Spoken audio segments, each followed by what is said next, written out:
Good morning everyone. आशा करছি তোমরা সকলে খুব ভালো আছো আর আমরাও খুব ভালো আছি। দিনটা ছিল পয়লা বৈশাখের দিন সকালবেলা। প্রত্যেকবারের মতো এবারও গিয়েছিলাম বাপের মন্দিরে আর বাড়ি ফিরে এসেছিল কাকিমাদের দোকানের পুজো। সেই দিন কাকিমাদের নতুন দোকানটা উদ্বোধন হলো আর কি। আর এই যে লক্ষ্মী গণেশের ছবিটা দেখতে পাচ্ছ, এইটা হচ্ছে মন্দিরে একজন কাকু নিয়ে এসেছিল, তার ছবিটাই আমি তুলেছিলাম। আর এই ভিডিওর মাধ্যমে একটা ছোট্ট অ্যানাউন্সমেন্ট আছে। আমি আমাদের এই স্বল্প পরিসরের মধ্যে একটা ছোট্ট কম্পিউটার সেন্টার ওপেন করেছি, যেটা ভারত সরকার অনুমোদিত।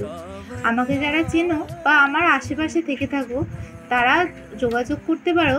অনেক রকমের কোর্স এখানে অ্যাভেলেবেল আছে। আর যাদের সাথে আমার পার্সোনালভাবে কন্ট্যাক্ট আছে তারা আমাকে ফোন করেও যোগাযোগ করতে পারো। এখানে খুব যত্ন সহকারে সমস্ত কিছু তোমাদেরকে শেখানো হবে। তারপরে সকালবেলা উঠেই আমি এখন একটু ছাদে গিয়েছিলাম।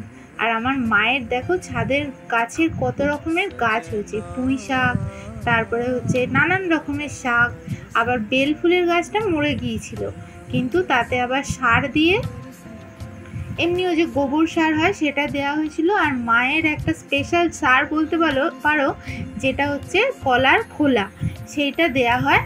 আমাদের এই পুরনো ডাবাটার মধ্যে প্রচুর রকমের গাছ হয়েছে, কিন্তু এখানে হচ্ছে বেল ফুলের গাছ, তারপরে বিভিন্ন রকমের শাক, সব ওখানে বীজ ফেলে ফেলে হয়ে গেছে আর কি। তারপরে এখানে পুরনো ফুল ছিল, সেটাকেই ফেলে দিলাম। আর আমাদের নতুন দুজন সদস্যকে তোমরা দেখেইছো। একজনের নাম দেওয়া হয়েছে সোনু, এই যে হলুদ রঙের যিনি, উনি হচ্ছেন ছেলে, তাই ওনার নাম সোনু। আর এনাকে আমরা বুঝতে পারছিলাম না ও ছেলে কি মেয়ে, তাই ওর নাম দেওয়া হয়েছে লাড্ডু। আর এই নামকরণগুলো করেছে আমার ছোটো মা। তোমাদের কেমন লাগলো আমাদের নতুন সদস্যদের অবশ্যই কমেন্ট করে জানিও। আর এদের নিয়ে এখন সময়টা বেশ ভালো কাটছে। আমরাও ঠাকুরের কাছে প্রার্থনা করি যেন ওরা খুব ভালো থাকে, আর তোমরাও অবশ্যই প্রার্থনা করো যেন ওরা খুব ভালো থাকে আর অনেক বড় হয়।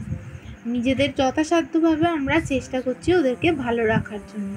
আর যেহেতু দিনটা ছিল পয়লা বৈশাখের, তাই গিয়েছিলাম রাত্রেবেলা মেলাতে।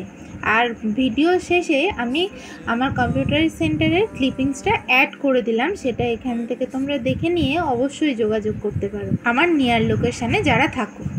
আচ্ছা, আজ তবে চলি, দেখা হচ্ছে নতুন ব্লগে।